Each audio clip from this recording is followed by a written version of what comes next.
এই ফাইনাল প্রতিযোগিতা উপভোগ করার জন্য মঞ্চে উপবিষ্ট আছেন সিআরপিএফ এর কমান্ডার স্যার, মঞ্চে আছেন আমাদের এই অঞ্চলের বিশিষ্ট শিক্ষাবিদ, সমাজসেবী, আমাদের সকলের প্রিয় প্রফেসর সাবির আহমেদ চৌধুরী মহাশয়, মঞ্চে আছেন আমাদের চান্নিঘাট গাঁও পঞ্চায়েতের সভানেত্রীর প্রতিনিধি দিলীপ কুমার রায়, ধলাই নরসিংপুর মণ্ডলের সম্মানিত সভাপতি সঞ্জয় গৈরি, আঞ্চলিক পঞ্চায়েতের সম্মানিত সভাপতি নির্মল কান্তি দাস, প্রাক্তন ফুটবলার তুষারকান্তি বর্মন, মঞ্চে আরও অনেক বিশিষ্টজনরা আছেন, বিভাস আচার্যের থেকে শুরু করে সবাইকে, এবং এই অঞ্চলের বা এই অঞ্চল ছাড়া অন্যান্য বিভিন্ন জায়গা থেকে যে সমস্ত দর্শক আজকে এখানে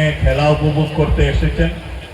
এখানে অনেক পার্টিসিপেন্ট ছিল কালচারাল প্রোগ্রামের, বিভিন্ন ভাষাভাষীর নৃত্য এখানে পরিবেশন হয়েছেন সেই সমস্ত শিল্পীরা, সাংবাদিক বন্ধুরা এবং এই খেলার সঙ্গে জড়িত, এই খেলায় যারা সহায়তা করেছেন স্পন্সররা, সবাইকে আন্তরিকভাবে ধন্যবাদ জ্ঞাপন করছি।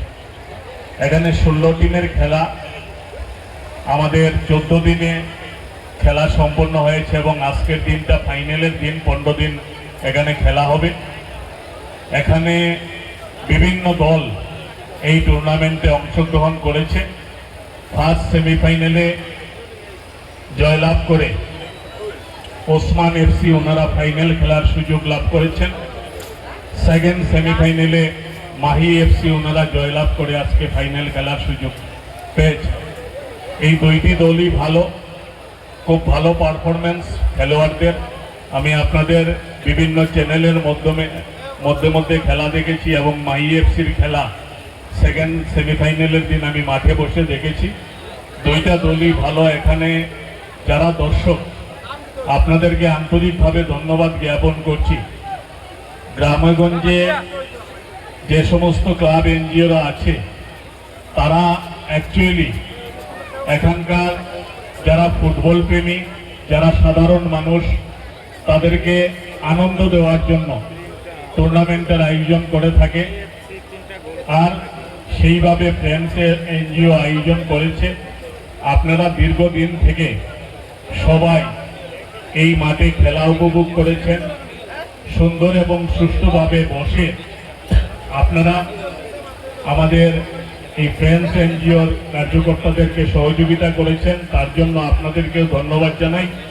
ভালো খেলা হোক, এই মাঠ আরও উন্নতি হোক। এখানে জনপ্রতিনিধিরা আছেন, বিভিন্ন মাঠে ওনারা সহায়তা করে থাকেন। আমাদের ধলাই সমষ্টির অনেক মাঠে আমি জনপ্রতিনিধিদেরকে সহায়তা করে সরকারি অর্থ দিয়ে মাঠকে সুন্দর করে তোলার যে ব্যবস্থা সেটা করতে দেখেছি।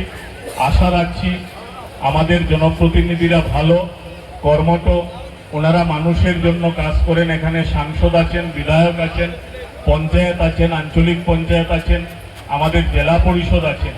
সবাই মিলে যদি একটু চেষ্টা করে, চান্নিঘাট শুধু মাঠ নয়, আমাদের রাজীব গান্ধী স্পোর্টস কমপ্লেক্স, ভাগাবাজারের মাঠ, আমাদের ধোলাকালের মাঠ, আমাদের হাওয়াইতাং হাই স্কুলের মাঠ, এইগুলাকে সুন্দর করা সম্ভব হবে। আমাদের নর্থ হাওয়াইতাঙ্গে লাইলাপুরের মাঠ রয়েছে, সেটাকেও সুন্দর করা সম্ভব হবে, কিন্তু প্রচেষ্টা করতে হবে। আর আমরা প্রচেষ্টাটা কখন করি? যখন আমরা টুর্নামেন্টের আয়োজন করি আর অতিথিদেরকে ডেকে এনে তাদেরকে মঞ্চে বসিয়ে আমরা মেমোরেন্ডাম দিই। সেই প্রচেষ্টায় কিন্তু মাঠের কাজ হবে না, সেই প্রচেষ্টায় মাঠের কাজ হবে না। মাঠের কাজের জন্য সময়ে তাদেরকে গিয়ে আপনারা মেমোরেন্ডাম দেন আর মুখে বলুন, এই কথাগুলা তাদেরকে সময়ে সময়ে বলতে হবে। ইতিমধ্যে বাজেট অধিবেশন শেষ হয়েছে, বিভিন্ন প্রকল্পে সরকার অর্থ বরাদ্দ করেছে।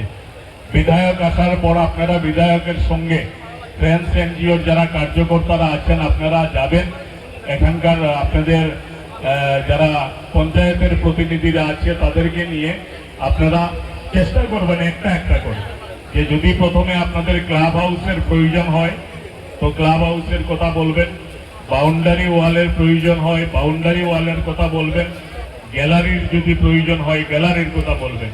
আর একসঙ্গে গিয়ে যদি সব বলেন তাহলে আপনাদের কোনোটাই হবে না। আজকে আপনারা যারা মাতৃভূমি কাপ দেখেন ধলাই মাঠে গিয়েছেন, এই বছর গেলে আপনারা লক্ষ্য করবেন এখানে 5,000 দর্শক এই বছর বসে খেলা দেখতে পাবে। অন্য বছর গ্যালারির সংখ্যা কম ছিল, এবার গ্যালারির সংখ্যা বেড়ে 5,000 দর্শক প্রতিদিন বসে খেলা দেখতে পারবে, সেই ব্যবস্থা করা হয়েছে। আপনাদেরও হবে, কিন্তু চেষ্টা করতে হবে। আর বক্তব্য দীর্ঘায়িত করছি না, খেলা শুরু হবে, ভালো খেলা। আর এখানে যারা আমরা সবাই উপস্থিত হয়েছি খেলা উপভোগ করার জন্য, সবশেষে ফ্রেন্ডস এনজিওর যিনি সভাপতি, সম্পাদক এবং যারা কার্যকর্তারা আছেন, আপনারা যে আমাদেরকে ডেকে এনেছেন, সম্মান দিয়েছেন, তার জন্য আপনাদের প্রতি আমি কৃতজ্ঞতা এবং ধন্যবাদ জ্ঞাপন করে আমার বক্তব্য শেষ করছি। জয় হিন্দ।